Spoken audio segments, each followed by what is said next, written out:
This is the OFN today on the Ourlads Football Network. Week 1 almost in the books for NFL 2020. It ends tonight. Giants at home against Pittsburgh, and then Tennessee at Denver will wrap up week 1 in the NFL. Ryan will be there at MetLife to see the Giants in action. Can't do much worse than the Jets yesterday. The Jets are kind of the big losers of week 1. Yeah, I feel like that sentence has probably been said before, but that was certainly the case. They looked as bad as anybody looked. Yeah. The time is the clock is started now on Gase and Sam Darnold.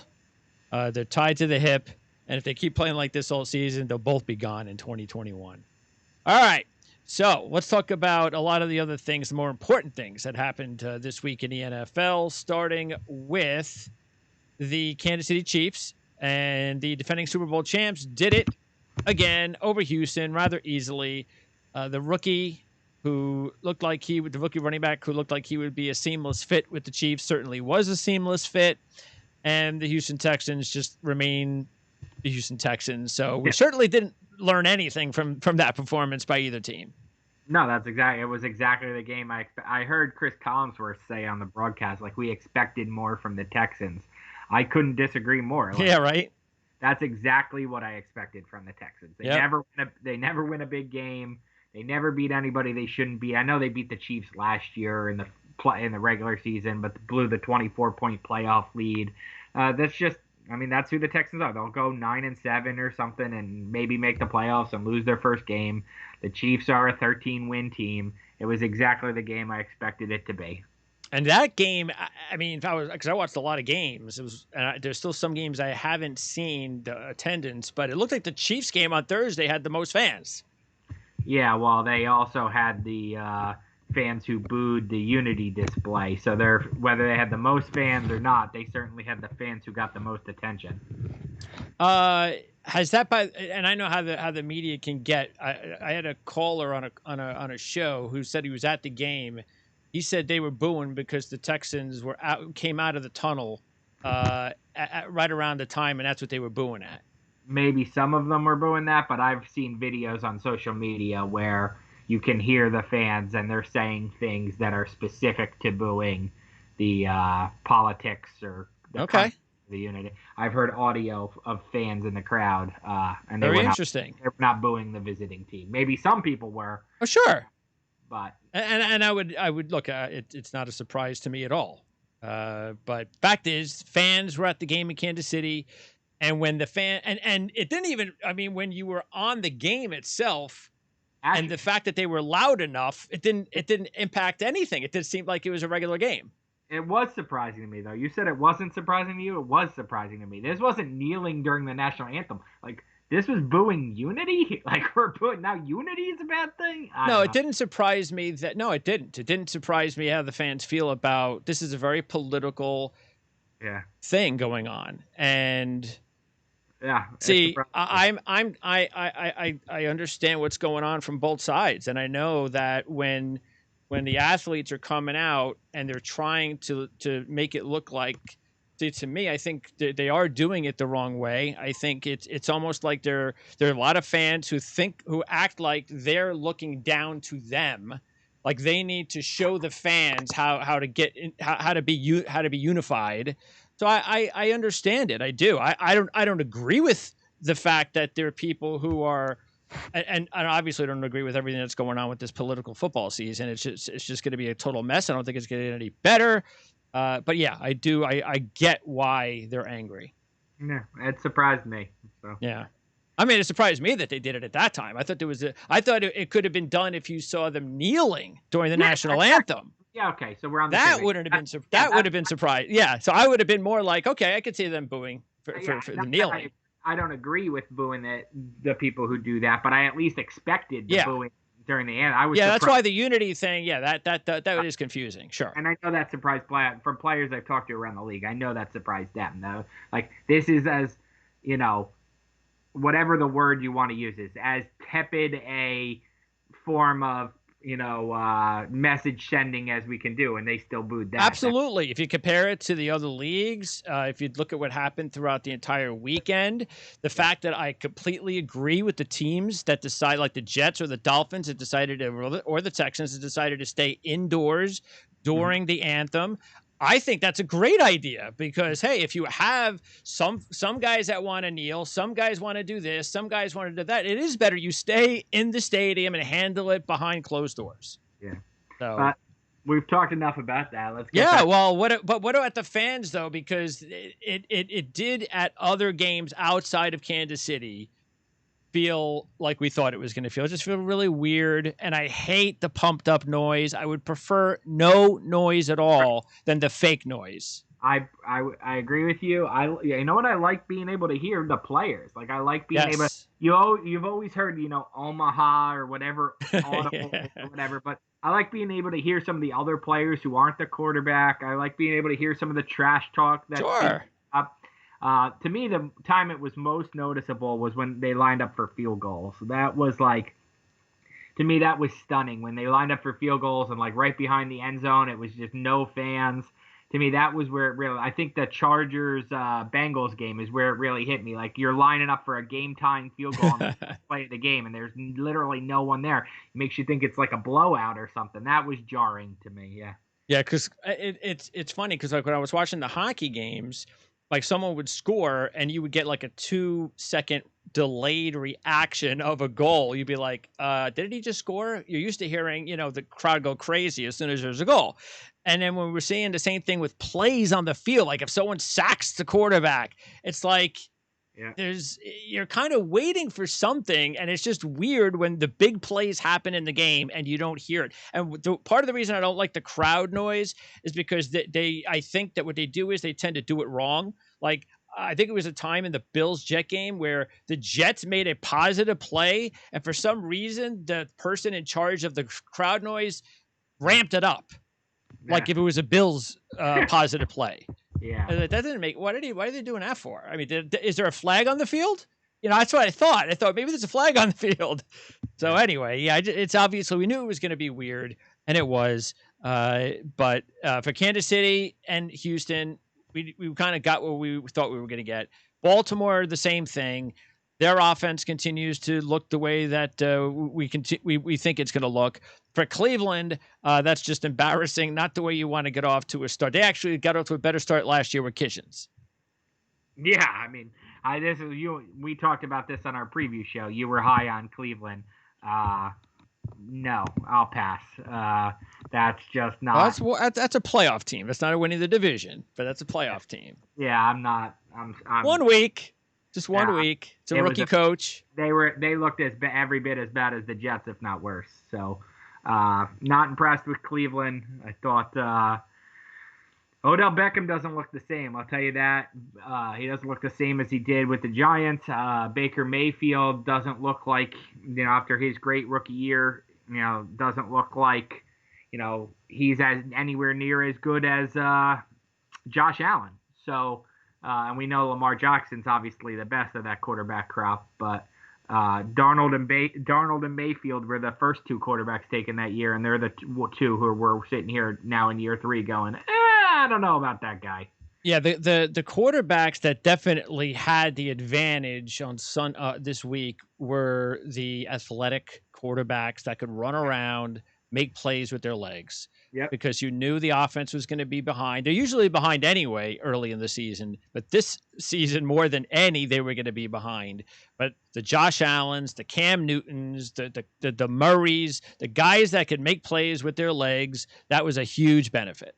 Yep, agree. Yep, and that's just where the NFL is going anyway. I mean, even when offenses catch up to defenses and whatnot, that's just the way the NFL is going with speed pass rushers and more sub packages and what you need a quarterback who can roll around, move around, and whether that's week 1 or that could be week 10 2 years from now, that's going to be the case. That's why you're not going to see a lot of the statuesque Peyton Manning type guys get be franchise quarterbacks for the next couple years. Not with Mahomes and Watson and these kind of guys setting the tone.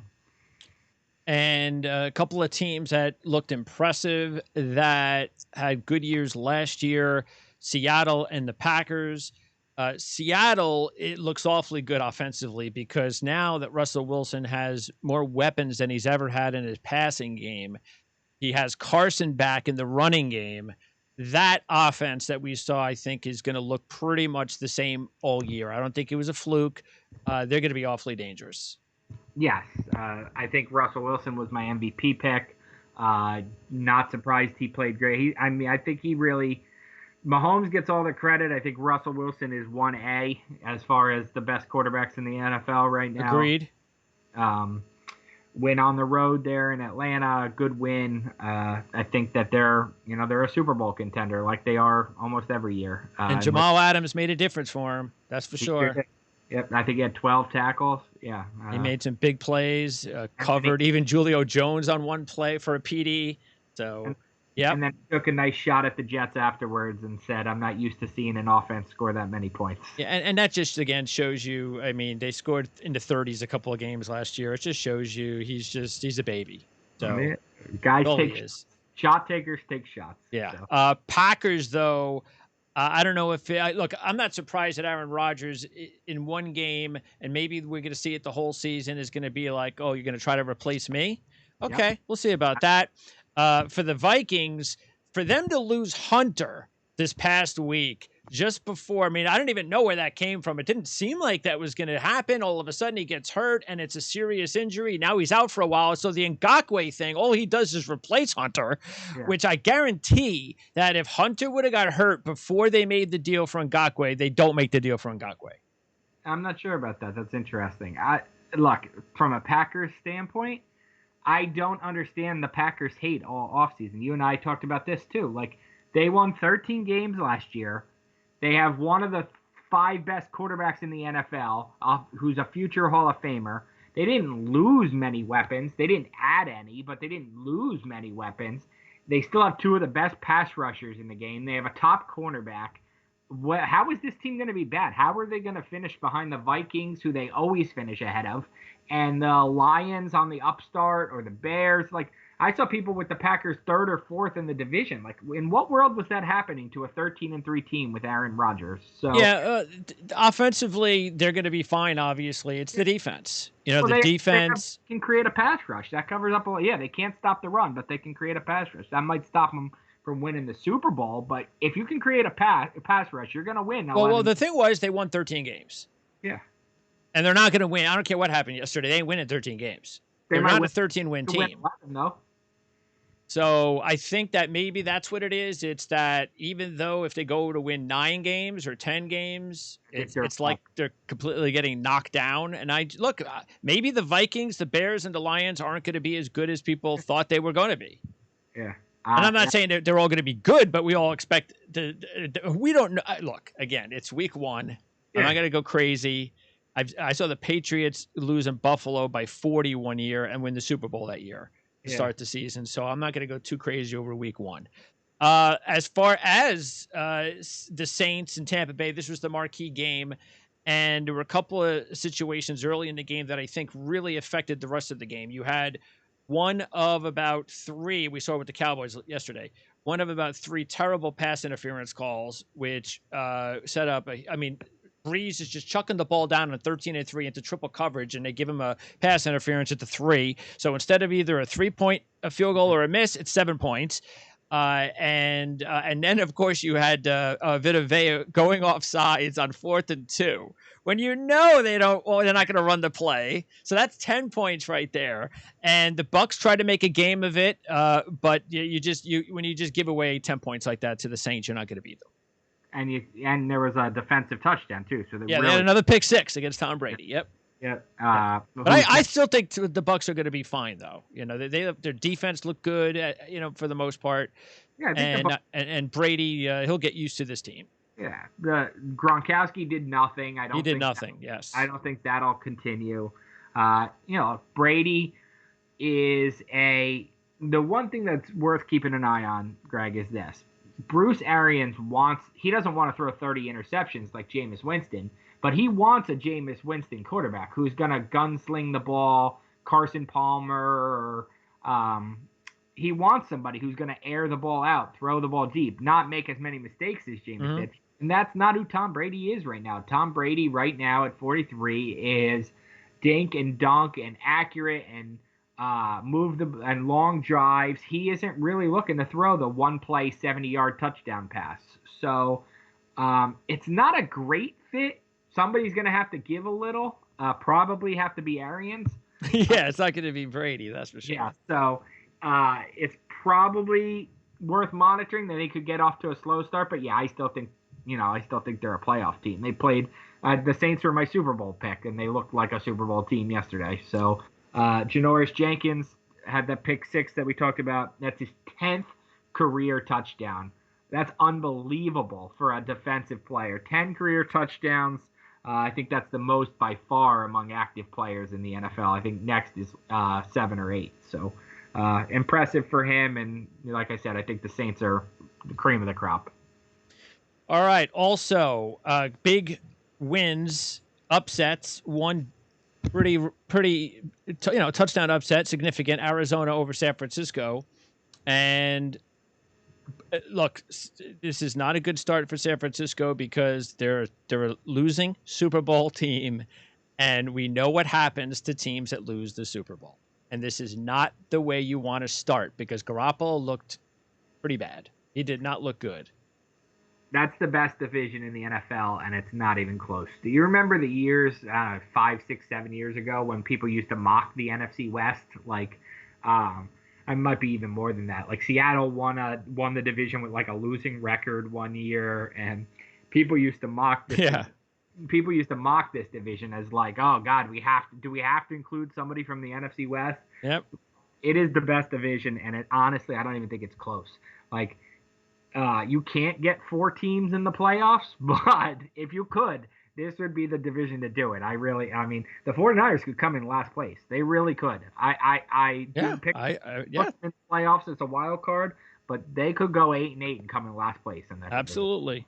Again, it's that Super Bowl loser deal that's one trend I really do believe in. It happens. It's a hangover. For me, Greg, it's less about that. Like if the Cowboys were the Super Bowl loser, I would tell you they'll be fine because their division stinks. I know the numbers you're talking about, and I know there's a long history about it. For me, it's less about what they did last year, and it's more about their division. Like, if the Cowboys lost the Super Bowl, I tell you they'd be fine because they're going to beat up on the rest of the division. If for me, the 49ers struggles this year are going to be much more about they have 6 games against 3 really good teams, the Rams, Cardinals, and Seahawks. And the Rams get the win over the Cowboys. That was another bad call at the end of that game that screwed the Cowboys. Another pass interference offense. I saw more offensive pass interference in key spots. You had A.J. Green in the corner of the end zone who makes a great catch. It looked like the game was over. Cincinnati was going to win. The flag is up. You're figuring, oh, I guess there's pass interference too, so it's over. And what else is the flag for? Offensive pass interference on AJ. Come on. And you looked at the replay, and it was like, okay, it didn't have to be a flag. And then the Cowboy one. Look, I was rooting for the Rams, but even that, you can't. It's just that was a bad call. I don't know what they're doing. I just don't. It's funny because last year the story was the pass interference calls getting replayed and like they'd be egregious on replay and not overturned. And like the officials were making a point, and now they got rid of that, and now the pass interference calls seem to be up, and now we want them all reviewed again, right? So there's just never going to be a perfect solution. Well, if they're not going to get it any better than what happened last year, then no, we don't need it. Yeah. Because and look, I'm actually one of the few people that even early on, I don't even like replay at all. Yeah, I'd rather you want replay, save it for the playoffs. That's all. I don't like regular season replay. It slows the game down. You still don't get crap right. It's annoying. All right. In the AFC East, speaking of that Cowboys game, did I see? I was flipping back and forth at that point. Did Mike McCarthy go for a 4th and 3? Yes. Down by 3? Yes. Field goal range? Yes. Like 20. What is that? I don't know. I don't know. Jason Garrett. What is that? It wasn't like there was 3 minutes to go and maybe he was just trying to win it instead of tie it. And It was 9 minutes left. Yeah, it wasn't 4th and inches. It was No, it was 4th and 2.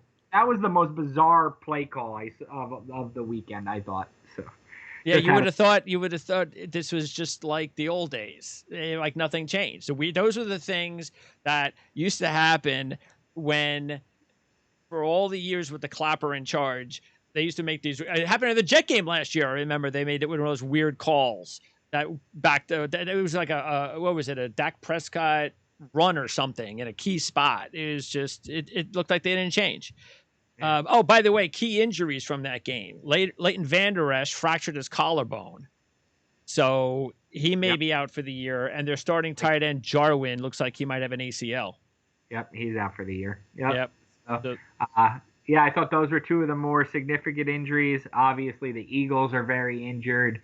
Marlon Mack, I think he tore his ACL, right? He's out for the year, which means the rookie Jonathan Taylor will slide in and probably challenge Edwards-Helaire for Rookie of the Year. And there goes his contract extension. Yep. So definitely some significant Week 1 injuries, but no quarterbacks. So. Yeah, and again, it's early, but there were some named players that were taken out of the game. Haven't heard whether or not it's too early at this point. I'm talking like from games we've already. Ronnie Stanley, the left tackle for Baltimore, went out. The rookie Willis went out for Cleveland. So there were some other injuries. And the Packers had Kenny Clark go out, their big-time defensive lineman. But no quarterbacks. None of the guys Joe, regular average Joe fan knows. Like when we've seen Carson Palmer go out in Week 1 or Brady go out in Week 1 or Roethlisberger go out in Week 1. None of that. So far, there's still 2 games to go. Yep. So also you had, speaking of the AFC East, we don't really need to talk about the Jets anymore. I did the post-game show yesterday, so my disgust was out there for 15 minutes. But again, Sam Darnold looked like he was worse than his rookie season.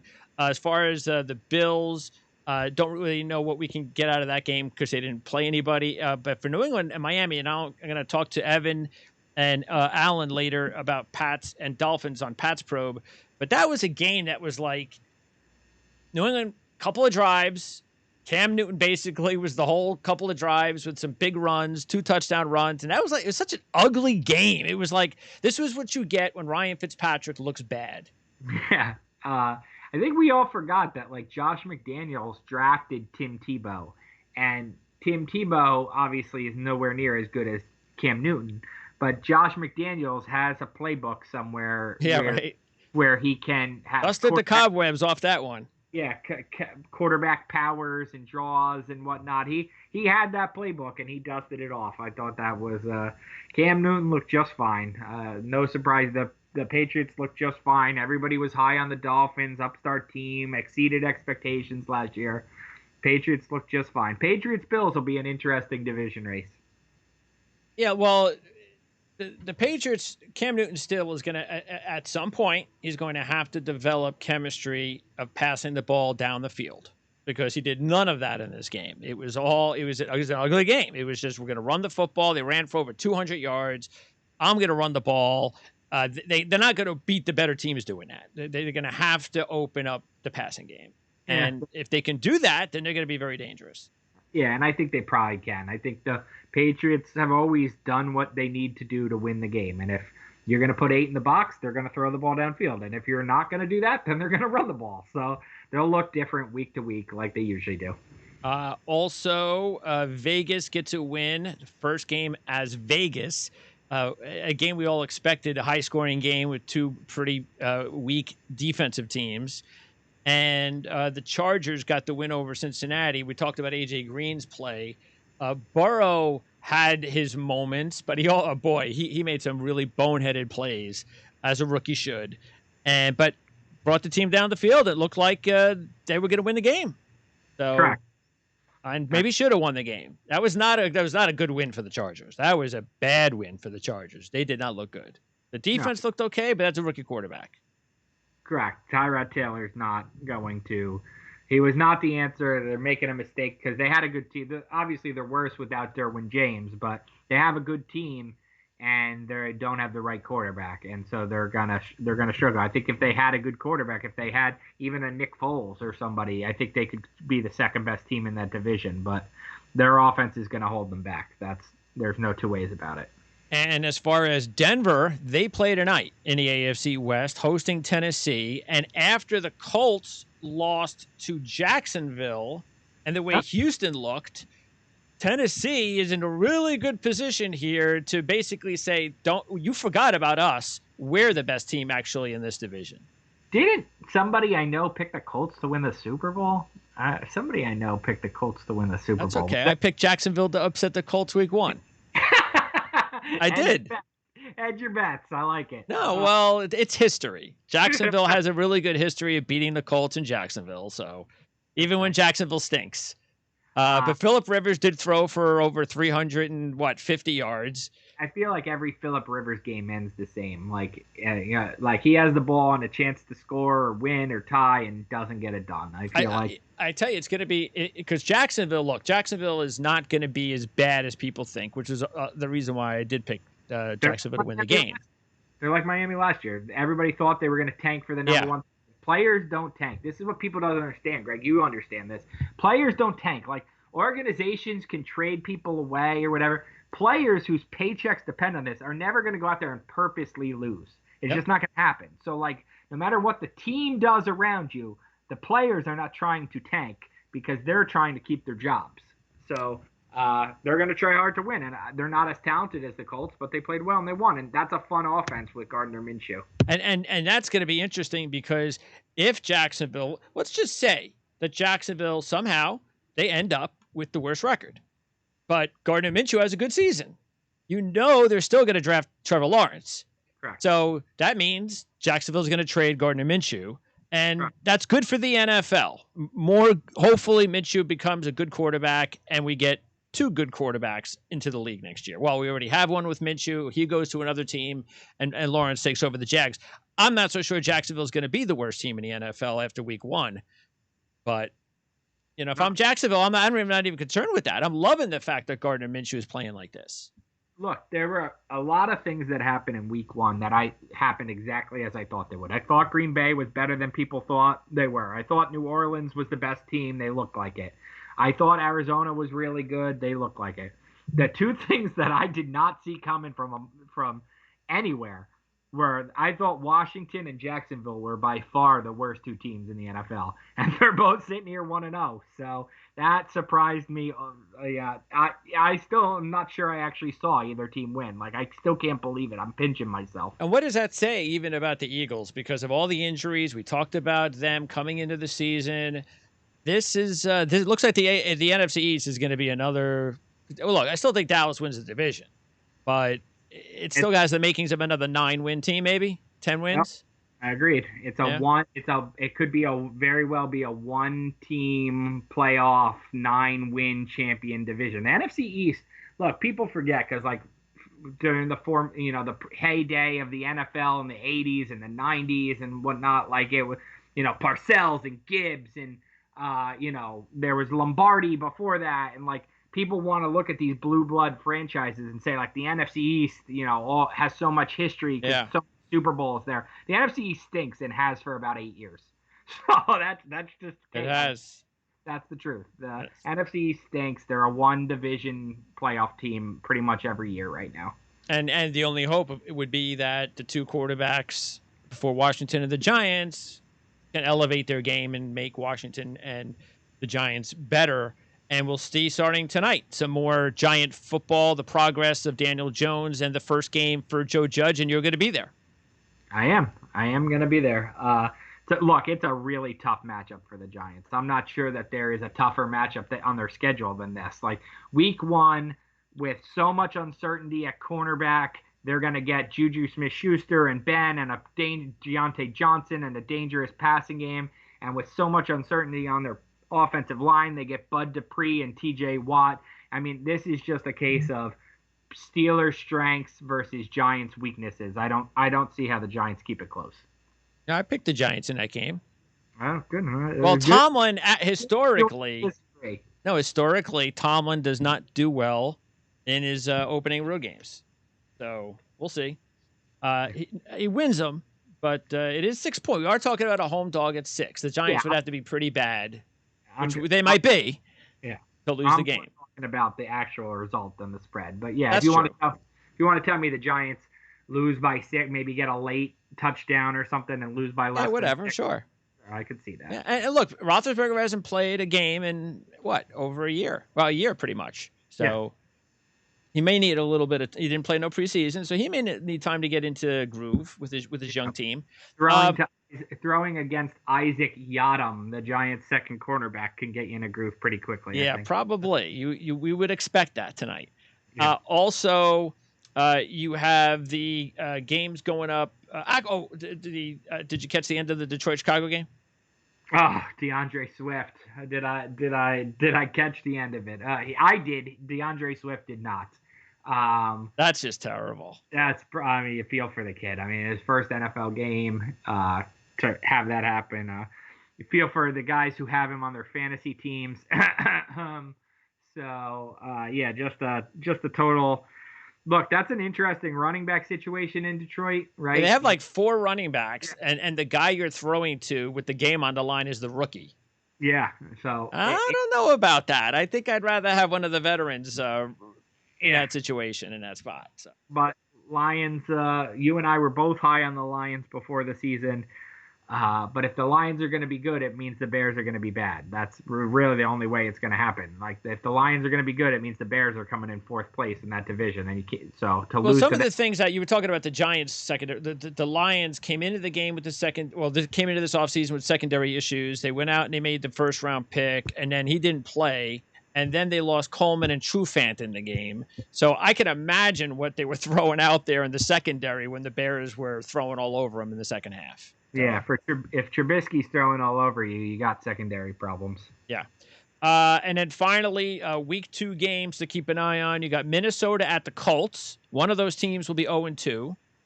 You've got the Rams at the Eagles.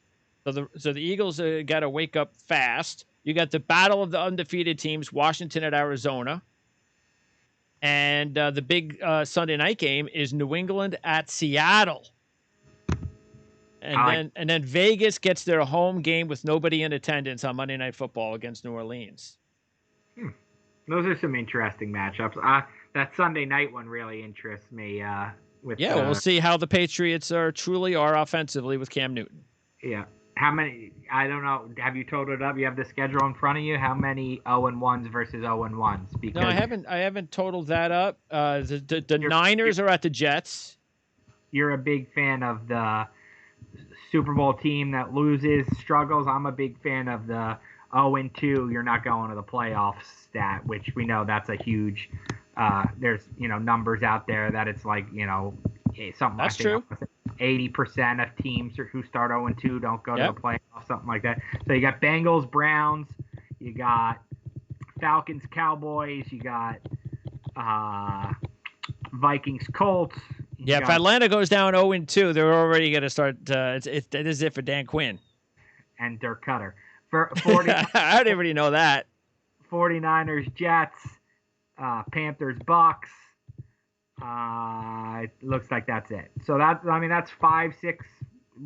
Probably 6 games that are 0-1. Well, that's enough. That's and then you got the 2 primetime games are going to be the 2 the Sunday and Monday games are battle of undefeateds. Yep. So that's good. Yep. All right, so that's what's coming up next week. And, of course, there's always a chance that we'll be doing something a little bit later in the week as well. Anytime we pop in, we'll pop in and let you know what's happening, obviously, in the NFL. And like I said, too, I'm sure one of the injuries that didn't seem serious might become serious. So we'll keep an eye on those injury reports a little bit later on today.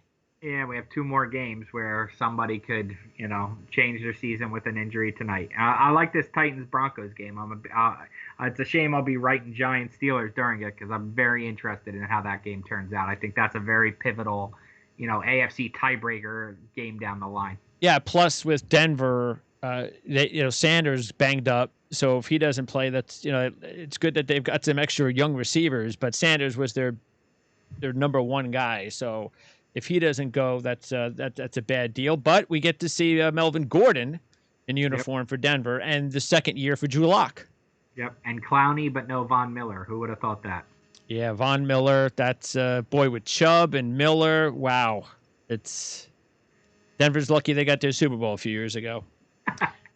Could be worse. Could be a Jet fan. All right, Ryan. I'll talk to you soon. Thank you as always. Sounds good, Greg.